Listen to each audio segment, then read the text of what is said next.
О пользе чтения говорят многие великие и малоизвестные люди всех времен и народов. К примеру, Альберт Эйнштейн советовал читать сказки, несмотря на то, что он сам был физиком. А профессор физиологии Джон Стейн высказал такую мысль о том, что чтение является своеобразной зарядкой для мозга. Понимание сюжета читаемого погружает в мир воображения. Читатель переживает те же моменты, что и герои книг, получает заряд позитива и одновременно развивает мускулатуру мозга. Принято считать, что современные молодые люди мало читают, или плохо разбираются в литературе. Чтобы узнать, так ли это, мы отправились в столичную гимназию Марем.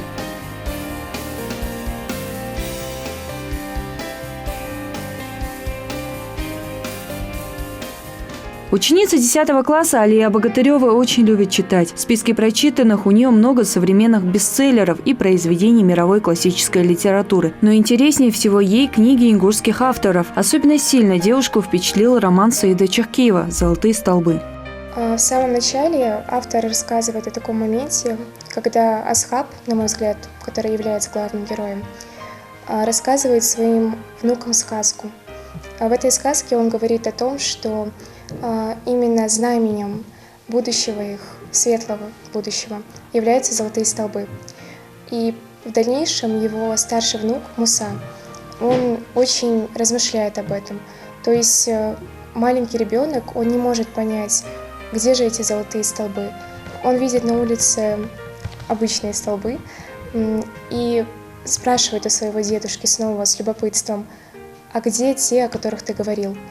И на протяжении всего романа я считаю, что проносится эта мысль. И в конце есть такой момент, когда мальчик снова спрашивает у дедушки об этих золотых столбах.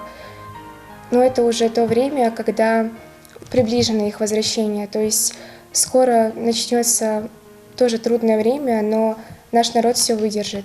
Зима 44 года запаздывала. С этих слов начинается роман Саида Чахкиева «Золотые столбы». Эту книгу также часто называют эпопея бед и несчастья народа. Она о депортации ингушей в Казахстан и Среднюю Азию. Как очевидец тех событий, писатель вкладывает в каждого героя черты людей, которых знал и видел. Роман небольшой по объему, 176 страниц, но каждая его строка дышит, тревожится, бьется, предупреждает и пробегает волнительной дрожью по сердцу. Язык книги простой и точный, без искусственных украшений.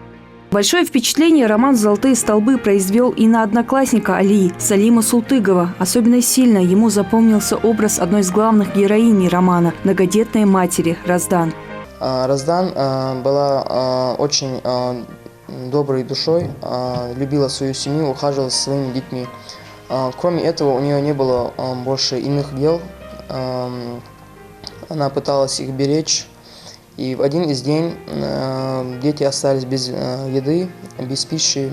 Она решила пойти в дорогу за едой, как так сказать, за хлебом. В образе данной женщины автор показывает все самые лучшие качества нашего народа. Мака Шанхоева совсем недавно закончила читать роман «Судьба» Ахмеда Бокова. По ее словам, 80 лет жизни героев слились для нее в один миг. Настолько достоверно автор изображает колорит эпохи, передает общую атмосферу жизни людей разных сословий и национальностей. В романе «Судьба», написанный Ахмедом Боковым, повествуется о насильном выселении ингушей в Турцию в XIX веке. То есть их обвиняли в том, что они не делали и обманывали, и таким образом выселили из родной земли. Автор дал такое название своему произведению, потому что на примере одной семьи он показывает судьбу всего народа. Мой самый любимый герой из этого произведения, его зовут Ахло. Он жил в Сагапши в то время, и он один из тех, кого выселили. Но он не знал, что их выселяют в Турцию, и всячески пытался побороться с трудностями, которые попадались на его жизненном пути. Несмотря на то, что роман называется «Судьба», в единственном числе в произведении описывается множество семей, которые в те времена испытывали одинаковые трудности. Роман Ахмеда Бокова «Узкие ворота». Книга о людях простых и честных. В ней с полной силой автор утверждает права и достоинства горцев Северного Кавказа, попавших в гулаговские лагеря. Писатель впервые на северокавказской литературе на примере главного героя Адама Гантемирова анализирует глубочайшие тайны человеческого сердца, разума, существования в целом, находящегося в самом чахлом и гнилом месте, которое только можно представить на земле. На Жене Цочоеву роман произвел неизгладимое впечатление. Потому что невозможно оставаться равнодушным, когда видишь такое, читаешь такое и понимаешь то, что это не сказка, это не то, что было придумано, это то, что было на самом деле. Название данного произведения исходит из момента, где главный герой попадает в тюрьму. Он попадает в тюрьму и судит его неправильно, он был невиновен. Но из-за того, что он назван врагом народа, из-за того, что он является ингушом, его всячески упрекают, издеваются над ним и тому подобное. И был один момент, когда он приезжает в тюрьму, и один из заключенных говорит ему, обращаясь: «Ты думаешь, что уйти отсюда будет легко?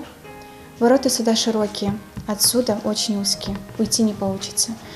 Все эти произведения рассказывают о непростых для нашего народа событиях, затрагивают самые тонкие струны души, учатся переживать и одновременно восторгаться героями, у которых по большей части есть реальные прототипы. И пока наша молодежь будет читать такие книги, нам не о чем волноваться.